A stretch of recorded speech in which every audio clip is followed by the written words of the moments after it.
Yeah. Welcome to the season 9 finale of Bottom of the Stream Movie Show. My name is Adam. My name's Nick. Welcome back for the final time this season to the movie show. How quick has season 9 gone? Super quick. It's flew by, hasn't it?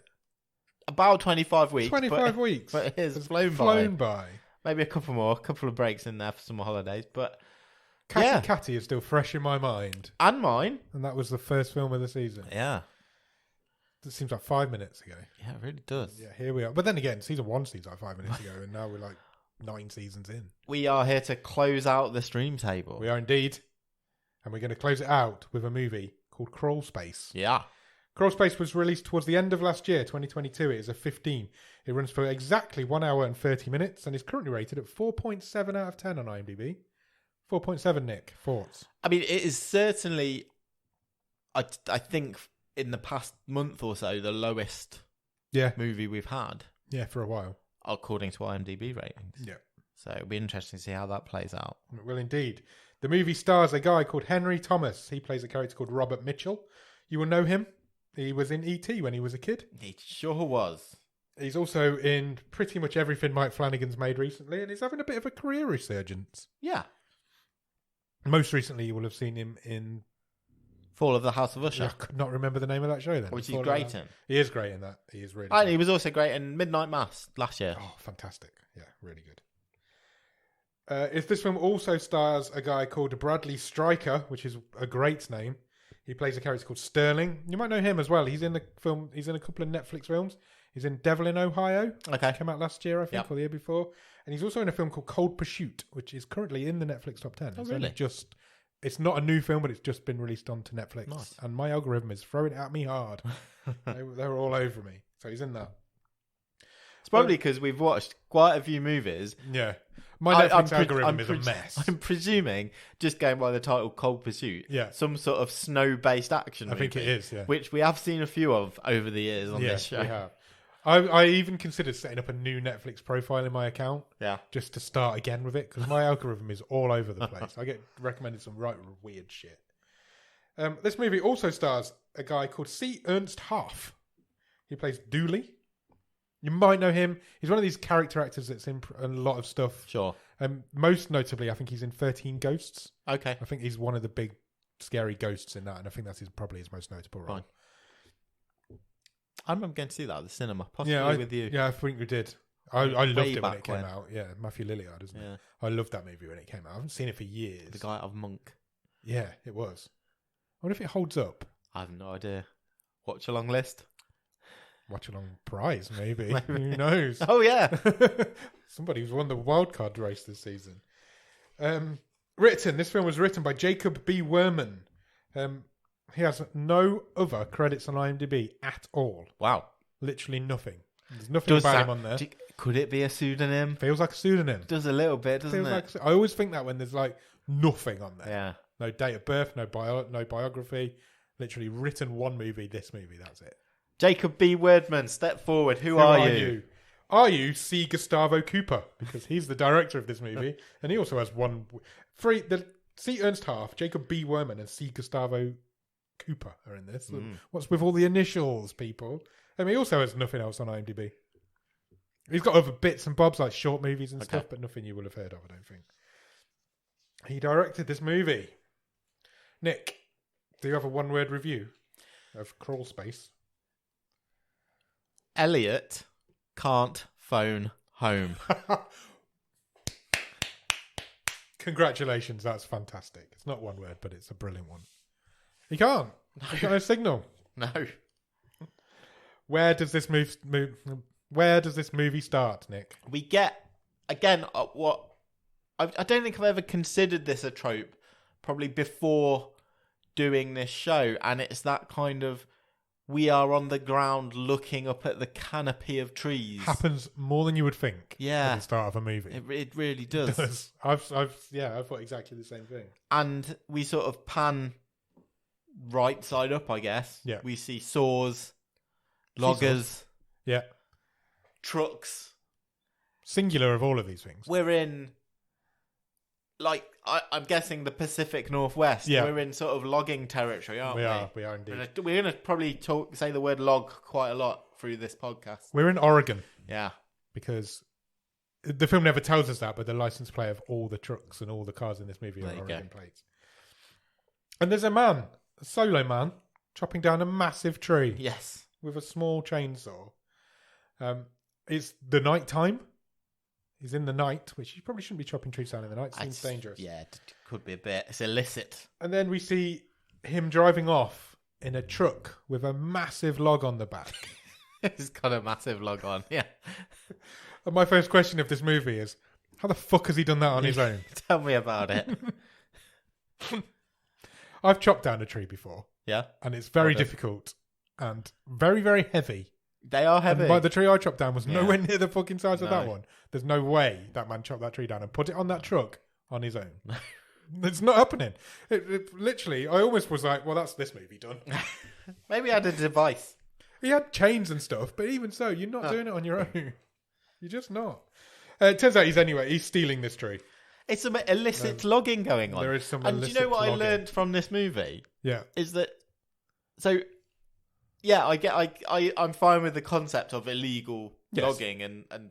I'm not fine with it. Well, no, but I get it in my brain. Yeah. What I didn't know until I watched this movie is that actually that's also called poaching. I thought poaching was the thing you did with animals and eggs. But no, you do it with trees as well. Yeah, you do. I didn't know that. No, there you go. You learn. It's educational as well. Even this sort of movie. But when you do it with apples, it's called rustling. Yeah. Strange. Is it what's scrumping? Oh, maybe it is scrumping for apple. You do. Yeah. Rustling is like horses and sheep, and livestock is rustling. Scrumping is what I'm thinking, isn't it? Yeah. But it's all the same thing, technically. It's just stealing. Why do they not just call it stealing? Why do we have to have a different word for every different thing that gets stolen? He takes it back to a lumber yard and he turns it into some lumber. Yep. On his own, still. Yeah. And then he puts it back on the truck as like a pallet of lumber. And yeah, he's done all that on his own in the night. It's very impressive. Yeah.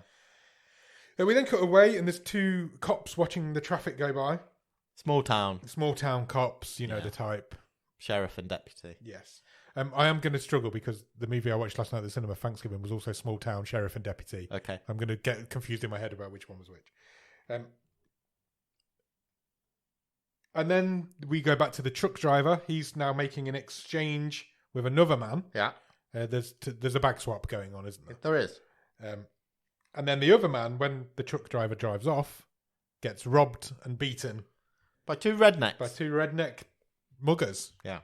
But he fights back. They have a bit of a scuffle. They're after some. They think he's got some money. They do. They're after this money.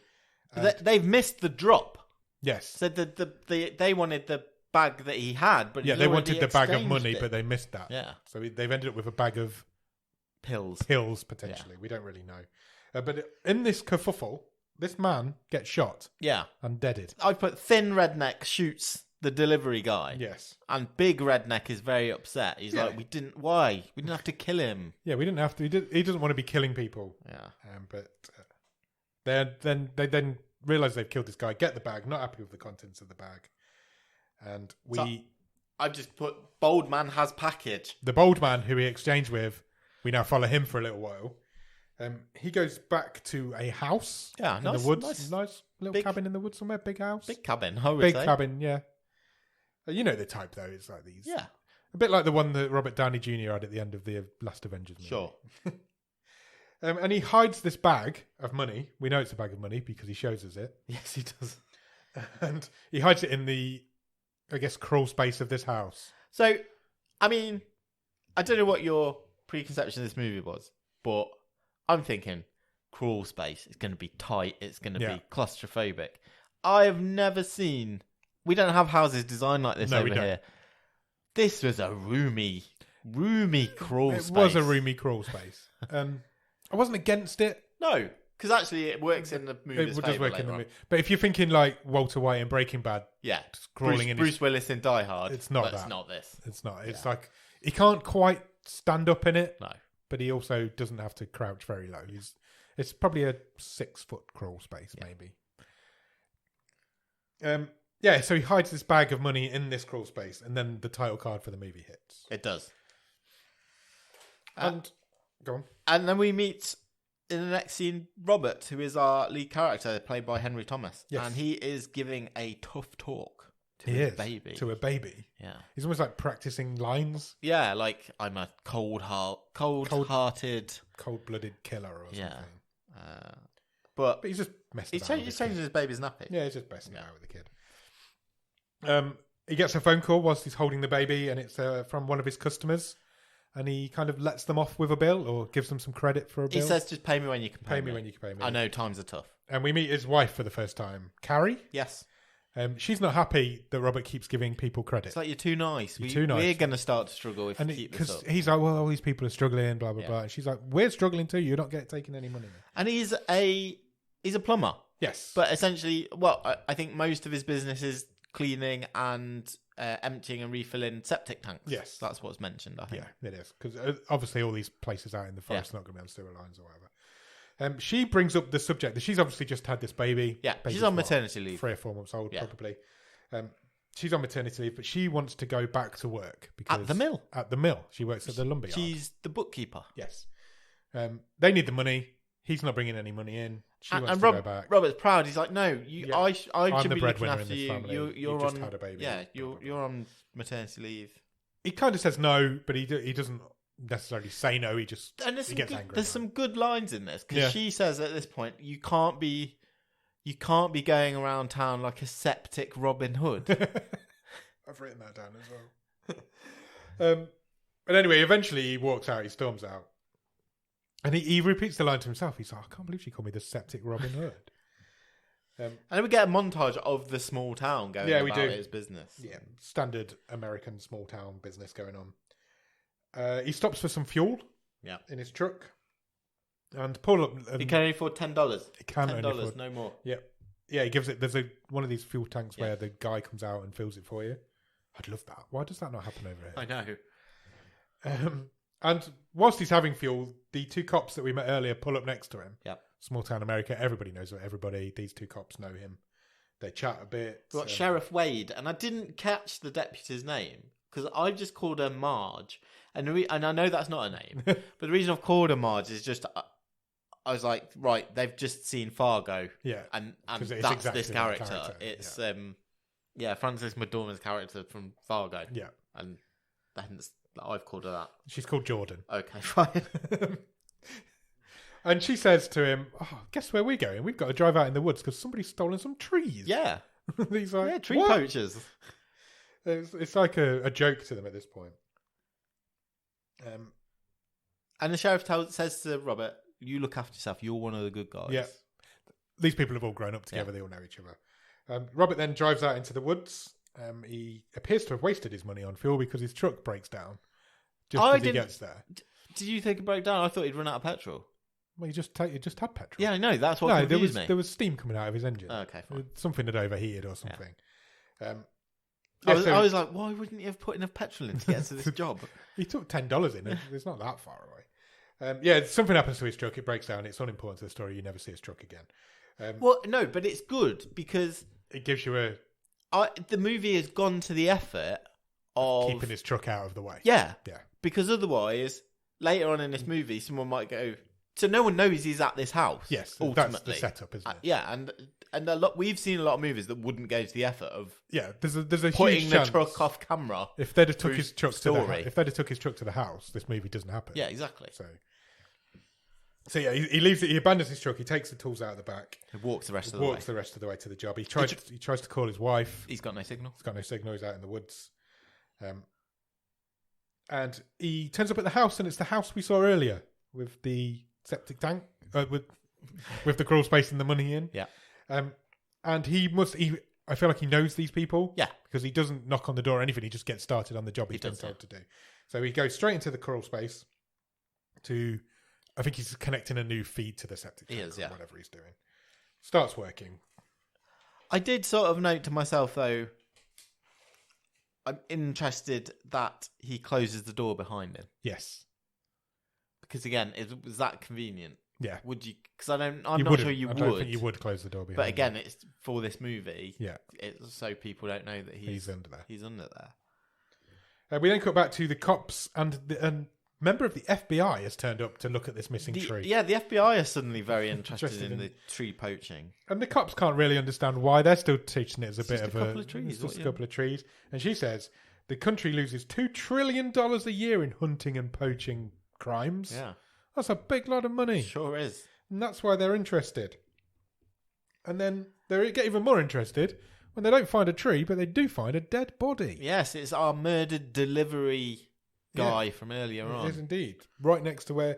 So this guy has somehow got back to where the tree was cut down. Yeah. I don't know. I don't know. It just was a way... It was a bit of plot armor to make the FBI more interested in the case, I think. We come back to Robert. He's like working away in the crawl space. But he's also listening to some country music. He's got his headphones on. So he's pretty oblivious to anything that may be happening around above him. And something starts happening above him because the 2 thugs that we met earlier come in. They've cornered the guy's named Tim. Yeah. He's the owner of the lumber yard. He is. And he's the guy who hid the bag of money. It's his house. It's his house. But Robert, crucially, as we just said, cannot hear them. So he's working away downstairs. There's a fight going on upstairs. Sterling knows that Tim has the money because he saw the bag drop earlier. It was just too late for it. And so Dudley is the other. So you've got Sterling and Dudley who are the 2 thugs. Sure. There's the smaller, skinny one and the great big beast of a man is Dudley. And Dudley starts roughing Tim up a little bit. And they all start fighting. There's a big fight breaks out. Tim manages to get stabbed in the eye with a pencil, which must have hurt like a motherfucker. So just before that, Tim says he kind of gives them an ultimatum. He says, if you guys leave, I'll pretend I don't remember your face. Yes. But that just pisses them off. So yeah, they scrap. Tim bites Sterling's ear. Yeah, he does bite him on the ear, I think. And then there's a bit of a gratuitous close-up of that. Yeah. And then, like you say, he gets stabbed right in the eye. And he screams loud. Yeah. Loud enough for Robert to hear him. Yeah. So Robert he also collapses to the floor, doesn't he? Yes. So a load of dust shakes down onto Robert. So he does hear that, and he takes his earphones out, and he understands now that something's going on above him, which he probably doesn't want to be involved in. And definitely doesn't want to be involved in the second later when Sterling shoots Tim. Yes, and there's a grate Yes. in the floor, and Tim lands on it. His face lands on the grate, and blood just starts trickling down onto Robert underneath. Bearing in mind, Sterling and Dudley still don't know that Robert's under there at this point. But then Sterling says, I know where the money is, because he notices the blood dripping down into the crawl space. Yeah. So somehow he's put 2 and 2 together and got an answer that's correct. But and then fuck knows how he's got Robert puts his hand down and onto the bag of money, like immediately. Sterling's barely finished saying, I know where the money is, and Robert's got his hands on it. Yeah. And I was like, is that a joke? Yes. It felt like a joke. Like, some parts of this movie do feel a bit silly. Yeah, and I think there was a couple of times, it's interesting to hear you talk on the wave about the Thanksgiving movie, because there's a couple of points in this where I'm like, is it going for comedy? Is it going for bad on purpose? But it doesn't nail those colours to the mast all the way through the movie, does it? There's a point in my notes where I've written, I feel like I'm watching Home Alone. Yeah. Because it gets really silly at some points. And I'm like, this feels a bit... But then do they know what they're doing here? But then at other points, it's really just bloody and graphic. Violent and serious. Yeah. Yeah. It didn't... Pick a lane was maybe where I was going to go with it at the end.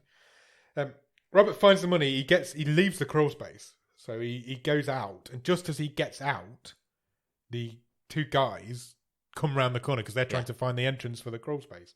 And they spot him for the first time. And Dooley's got a crossbow. Yes. And he shoots Robert in the shoulder with a crossbow arrow, which obviously makes Robert go back into the crawl space. Sure. He's like, what the fuck is going on? So he gets back in. He manages to shut the door. But props it shut, doesn't he? Just before he shuts it. Yeah, he does. Yeah, you're right. Dooley gets a hand in to try and grab him. And Robert gets his Stanley knife out and slices across Dooley's palm. Yeah. And he literally opens this guy's palm up. He does. So he pulls his hand out, obviously, as you would. Robert shuts the door. We've now got a standoff. Yeah.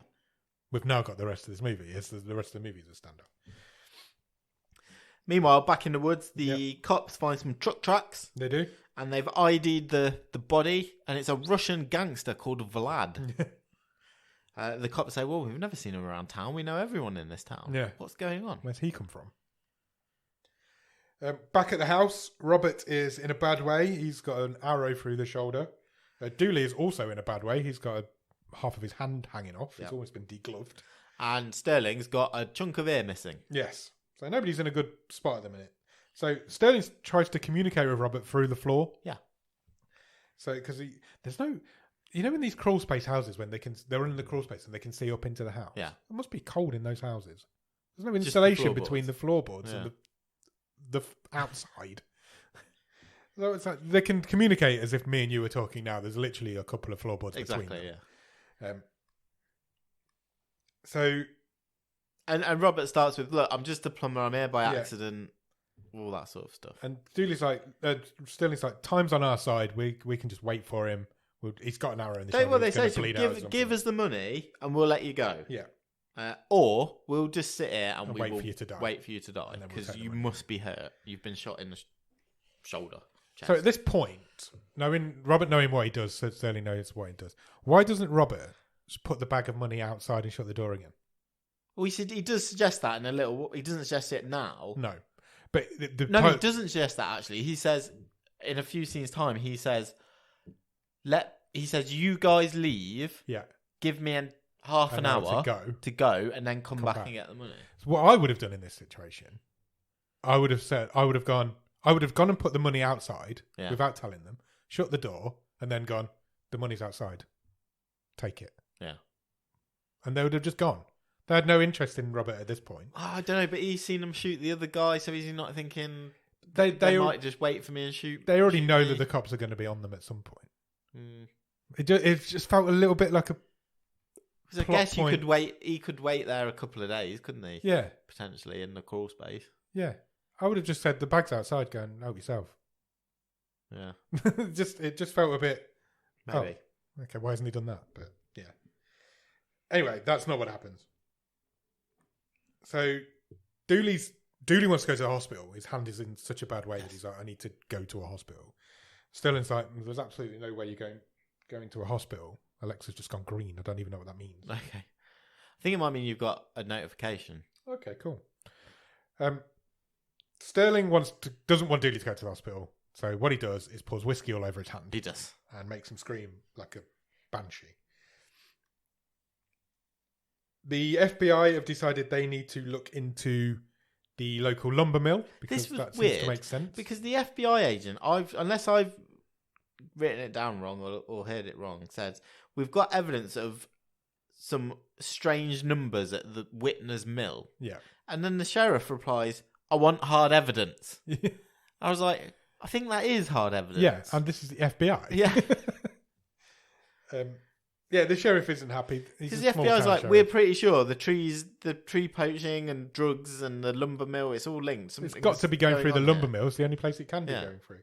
So she wants to look into Tim Whitner.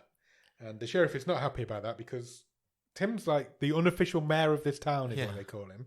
Everybody loves Tim.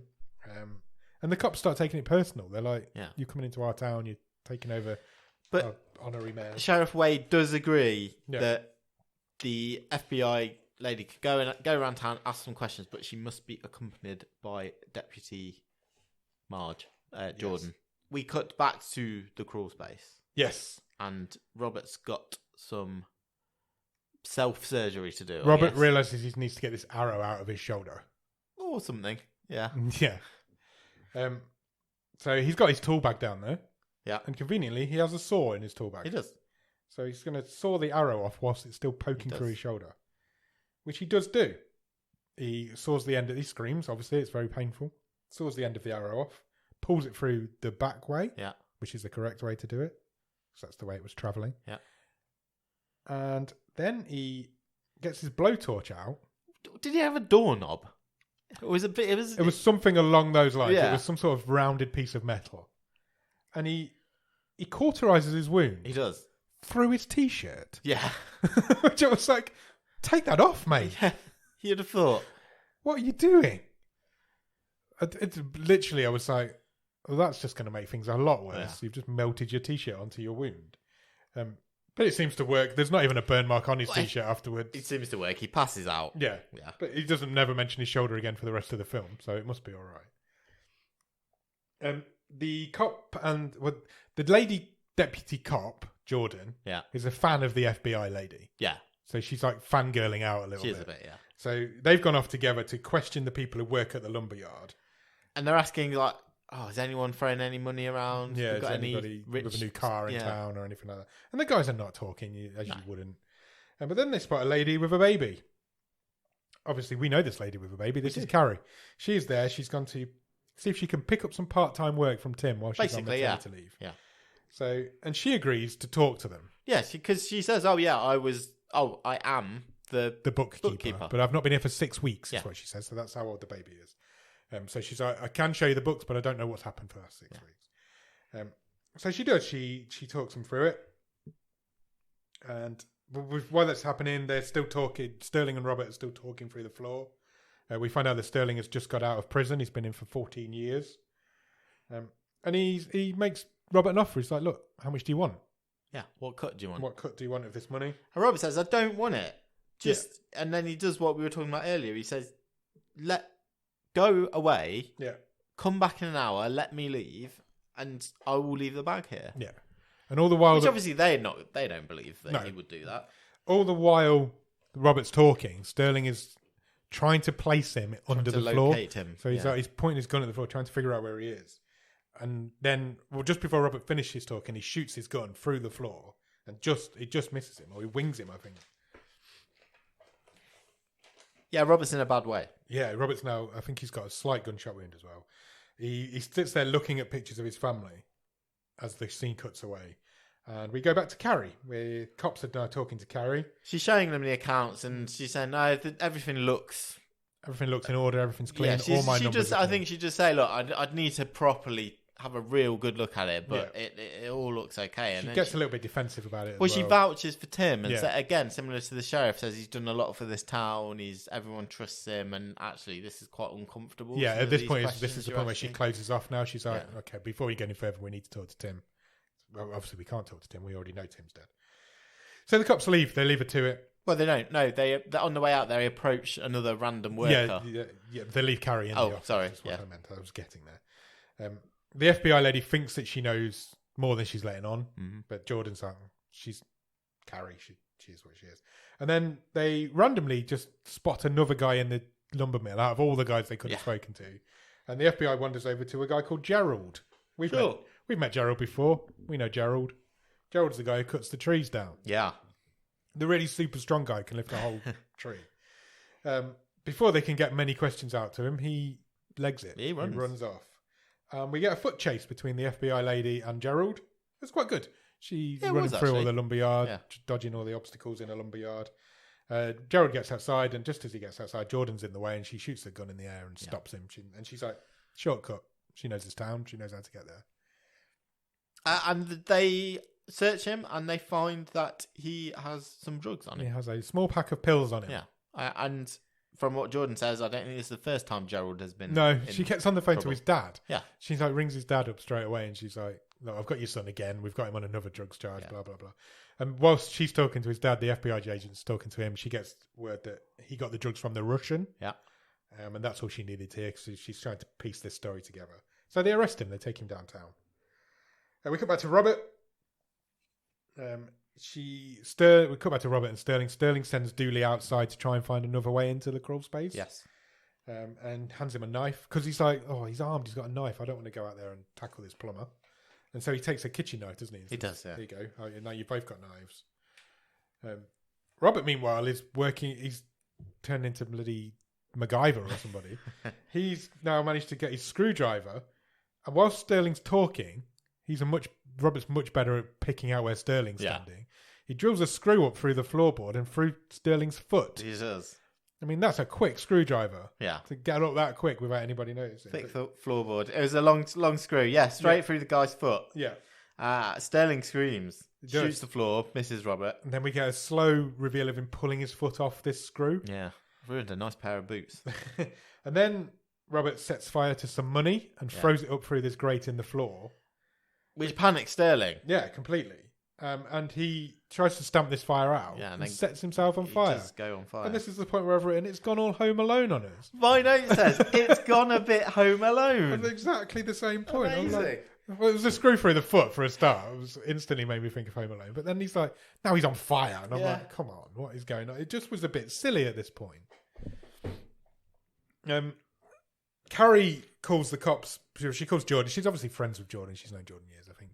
She calls Jordan and she says, look, I've actually found something in this numbers that don't add up.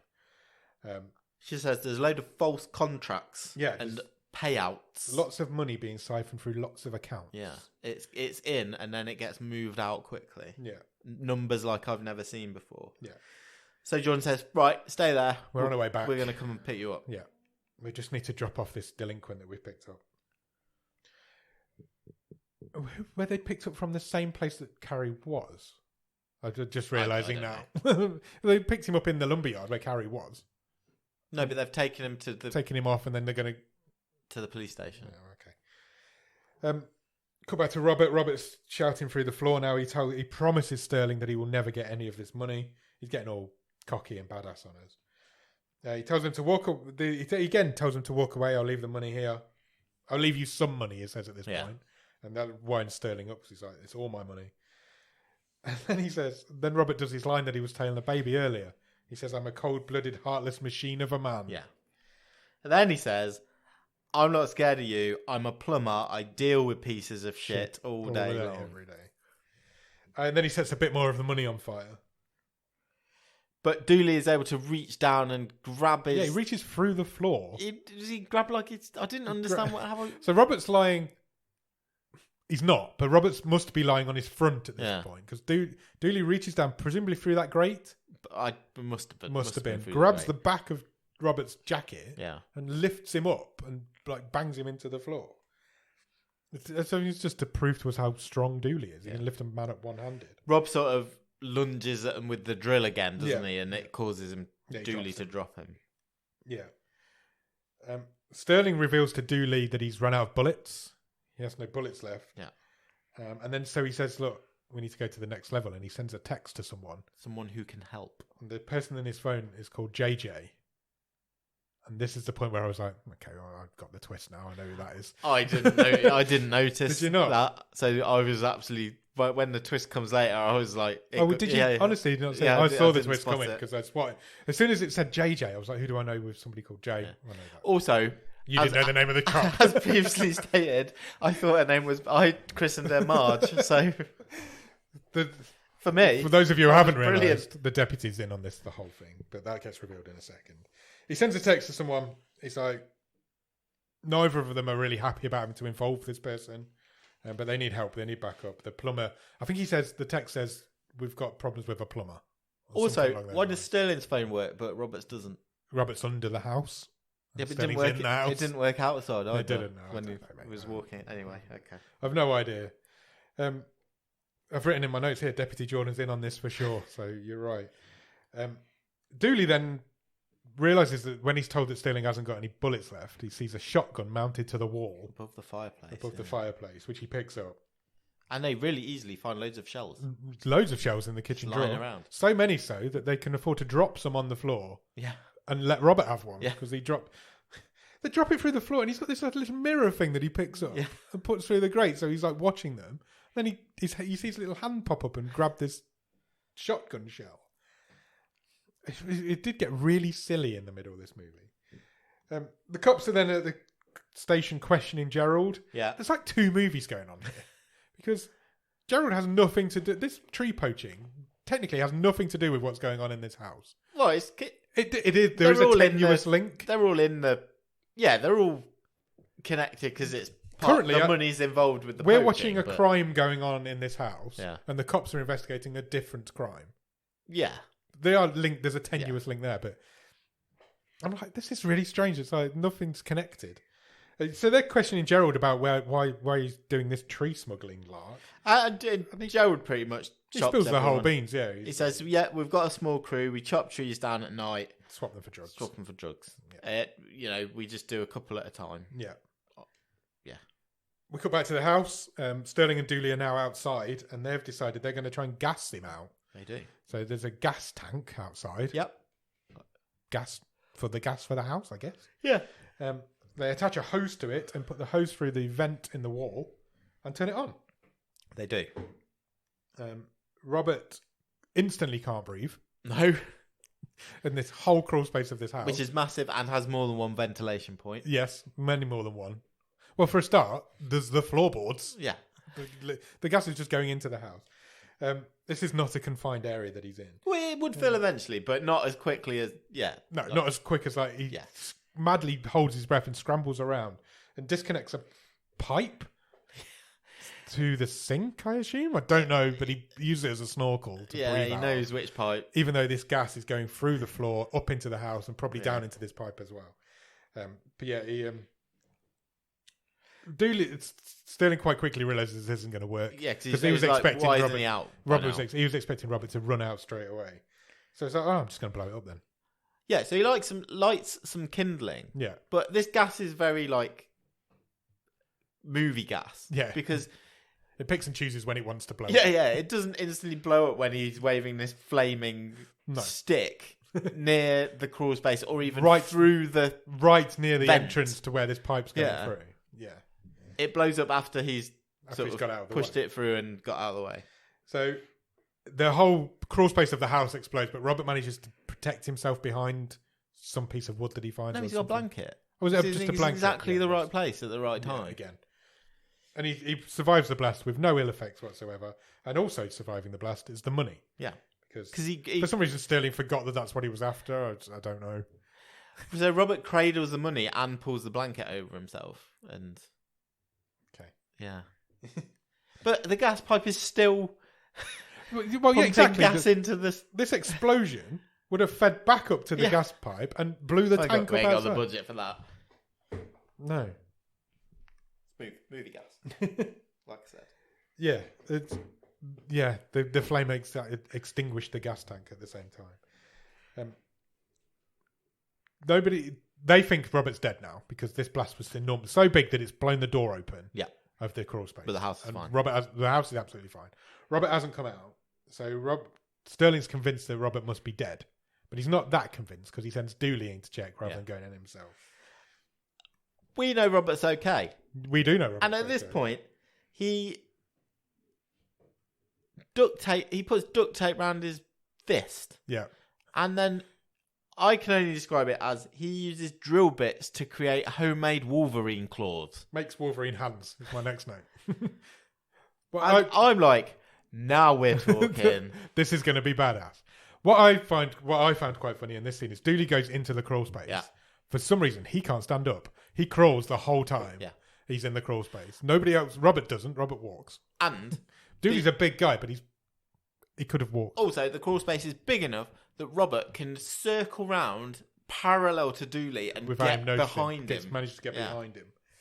Right. Dudley starts shooting his gun at Robert as well. Robert, so for a minute or two, it's almost like a horror thing where Robert's stalking Dudley unaware. Yeah. But then Dudley manages to attack Robert, and Robert goes to use his Wolverine hands, throws a fist, and gets his claws stuck in a wall. Yeah, and they like just a all joist. fall off. Yeah.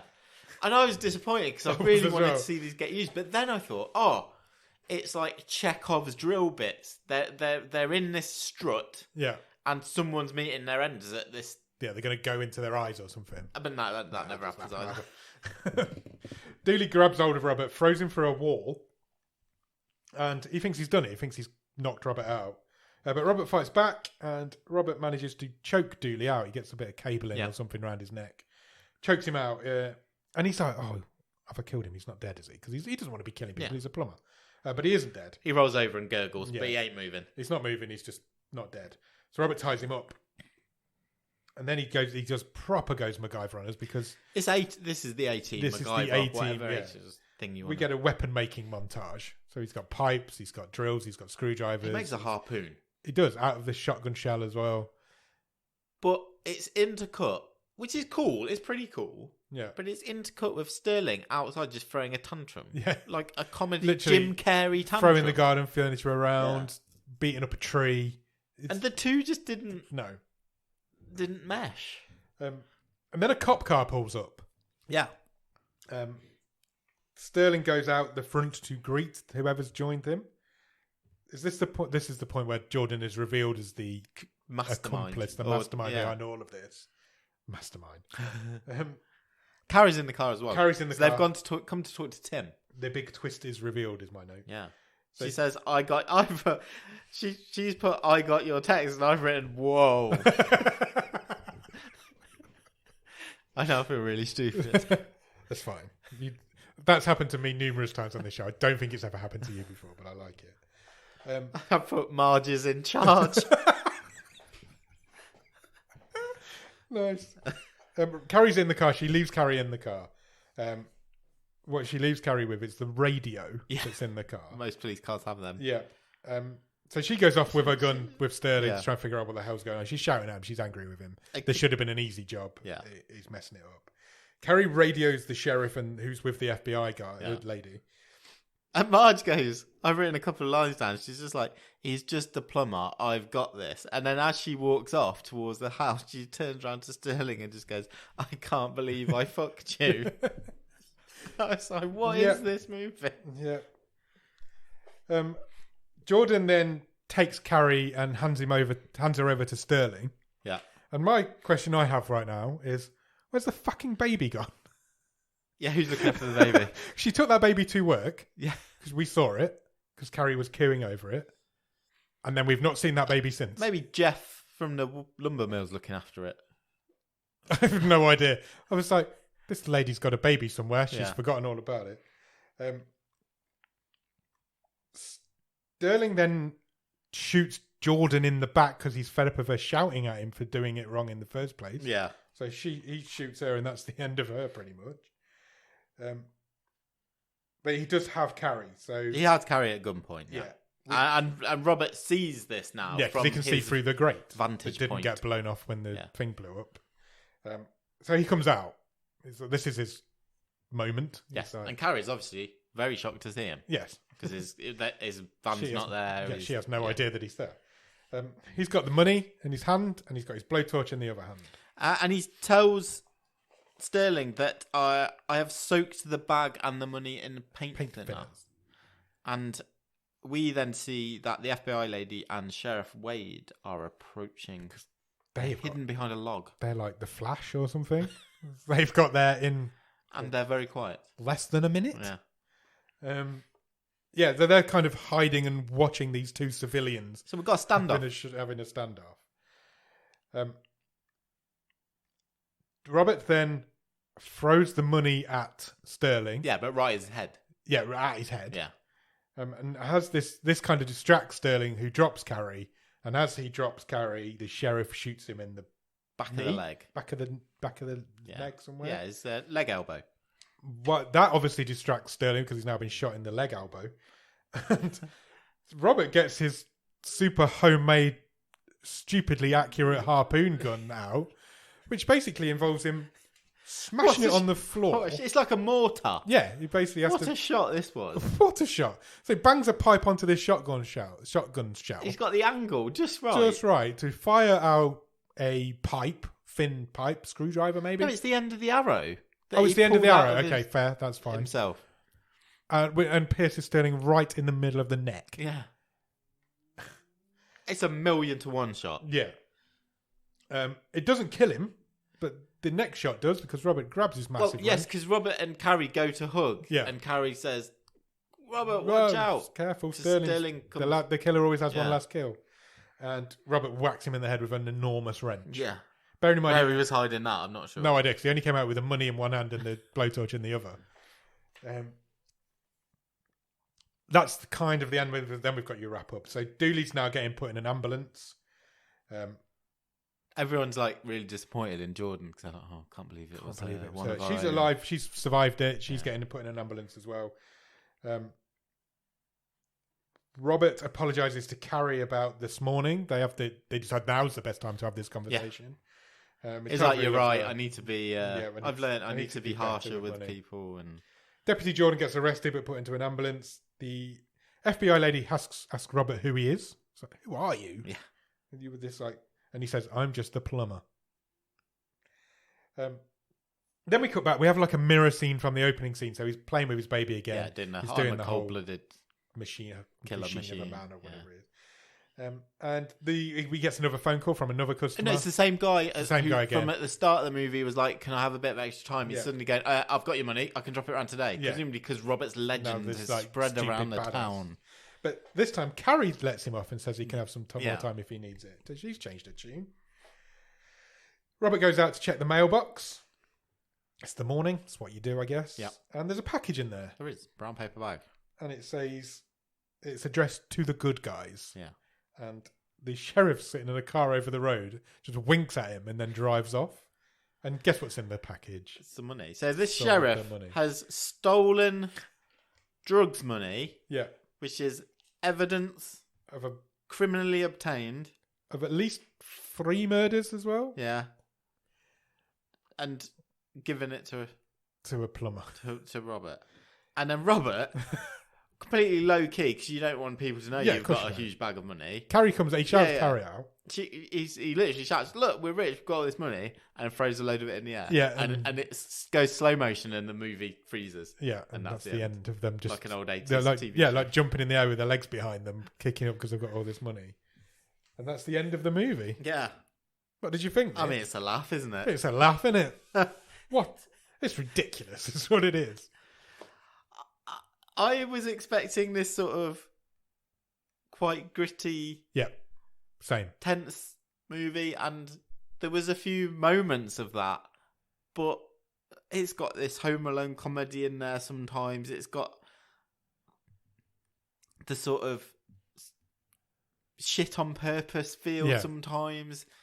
It's like Nobody, you know, the Bob Yeah, yeah. Odenkirk film, crossed with Home Alone, Yeah. crossed with Tucker and Dale versus Evil. It's that sort of comedy vibe to it. It's Because Sterling and Dooley are maybe my biggest problem with this, because they want them to be comedy crooks and scary yeah.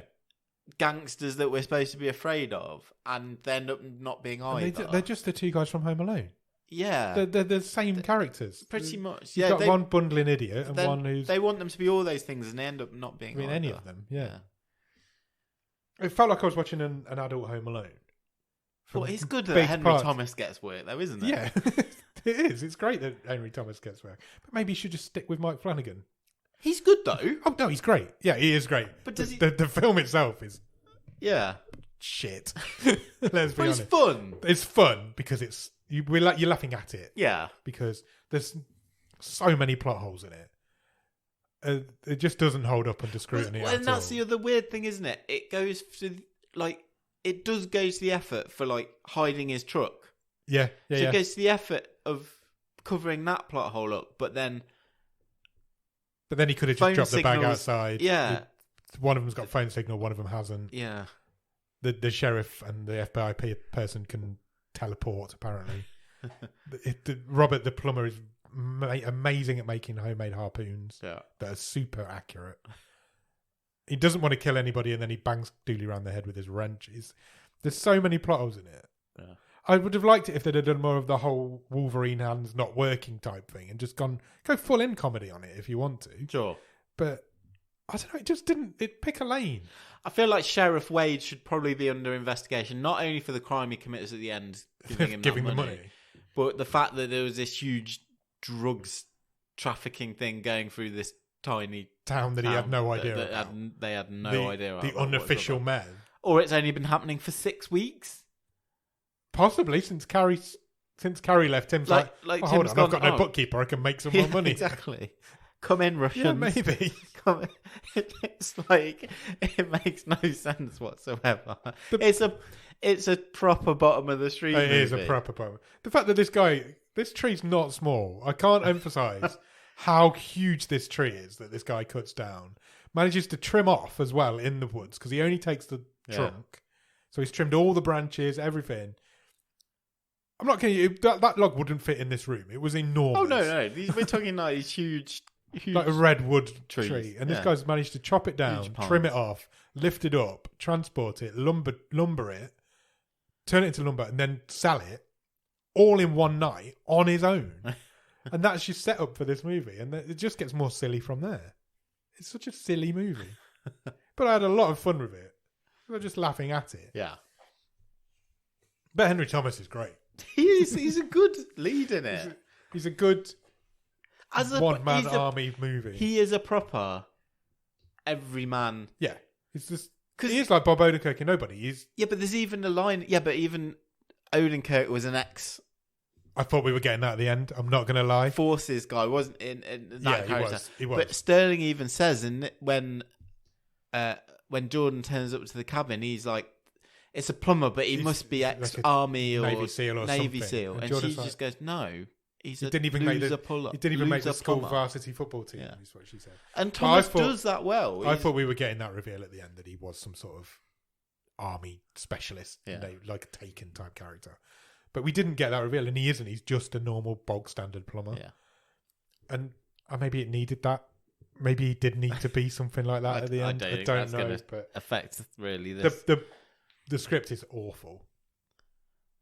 This film is funny because the script's so bad. It's awful. It's got there's a couple of good lines in there, but they're obvious. They're low hanging fruit, aren't they? Like I deal with pieces of shit every day. Yeah, it falls apart instantly as soon as you even think about it. Yeah. But most of these films that we do.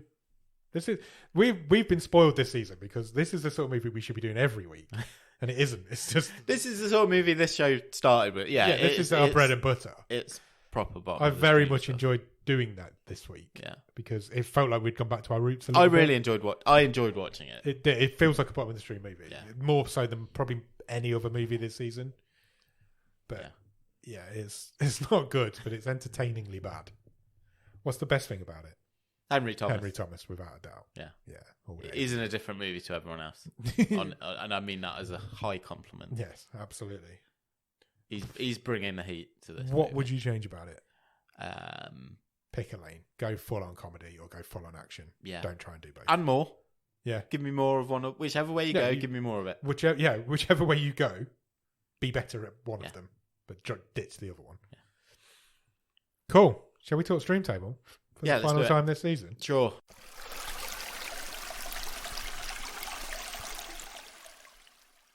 Shall I read through the whole thing? Do you want to? Yes, you're going to have to. I'm going to have to, aren't I? Wow, here we go then. The current bottom of the stream table is at 24, Spaced Out, 23, Buddy Games, 22, Sextuplets, 21, Nightwolf, 20, Here Are the Young Men, 19, Freaks, You're One of Us, 18, Mercy, 17, Sweet Girl, 16, Still Time, 15, Black Crab, 14, Girlfriend's Day, 13, To the Bone, 12, Cadaver, 11, Paradise, 10, Redemption of a Rogue, 9, Catty Catty, 8, Don't Listen, 7, Against the Ice, 6, Convenience, 5, The Humans, 4, The Waterman, 3, Warriors of the Future, 2, Hellhole, and currently top of the stream is Blood and Gold. Where does this one fit in there, Nick? It's somewhere in the middle. Yeah, it is. It's very middly. You're doing fun versus quality. Yes. That's the question I think we got to weigh up with this movie. Yeah. I'm thinking. You tell me. Okay, you go first this week. Interesting.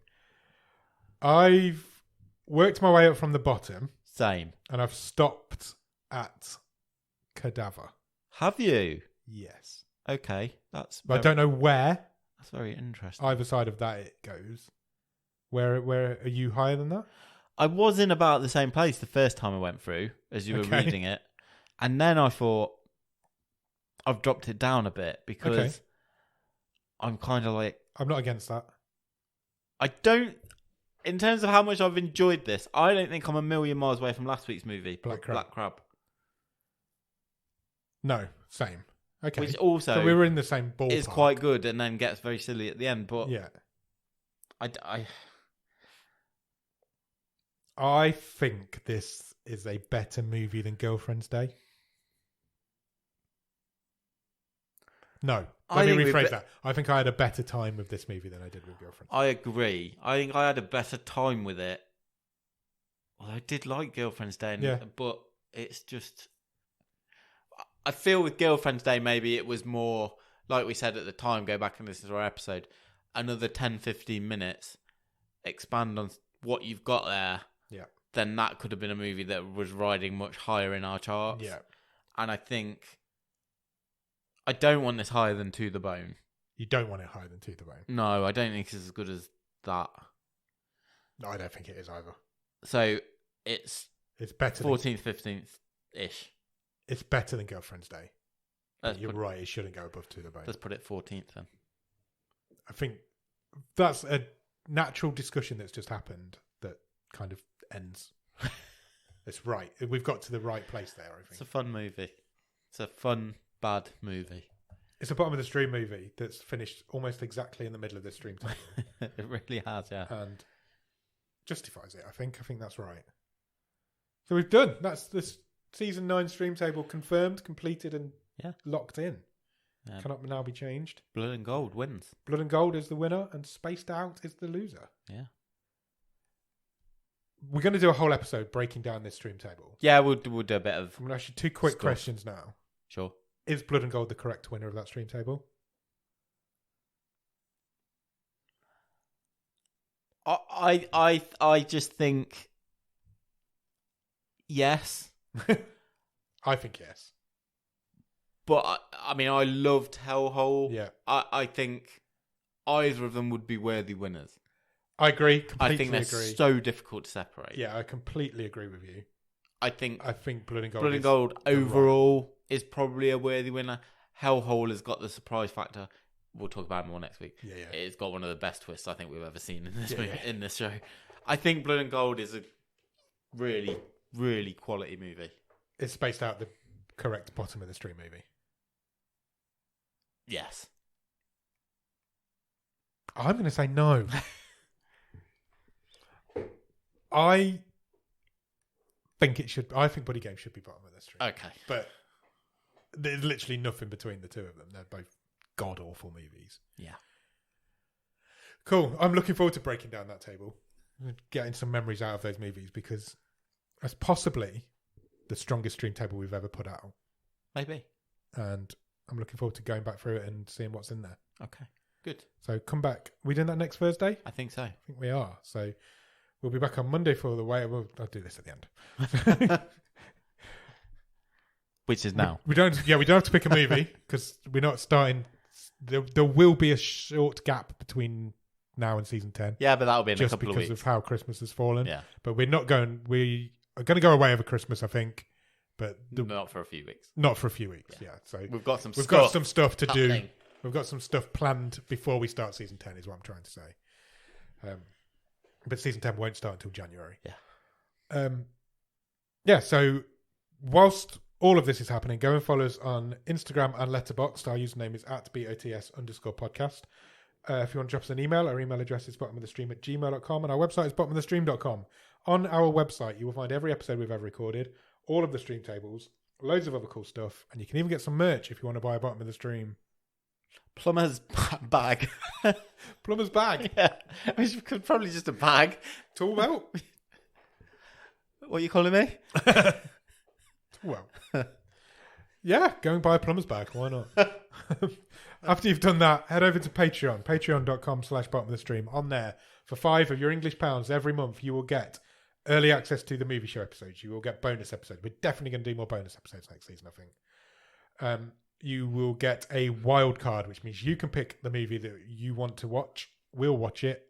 And if you pick the best one of the season, you win a prize. Sure. Who won the wild card race this season? It was you. It was indeed.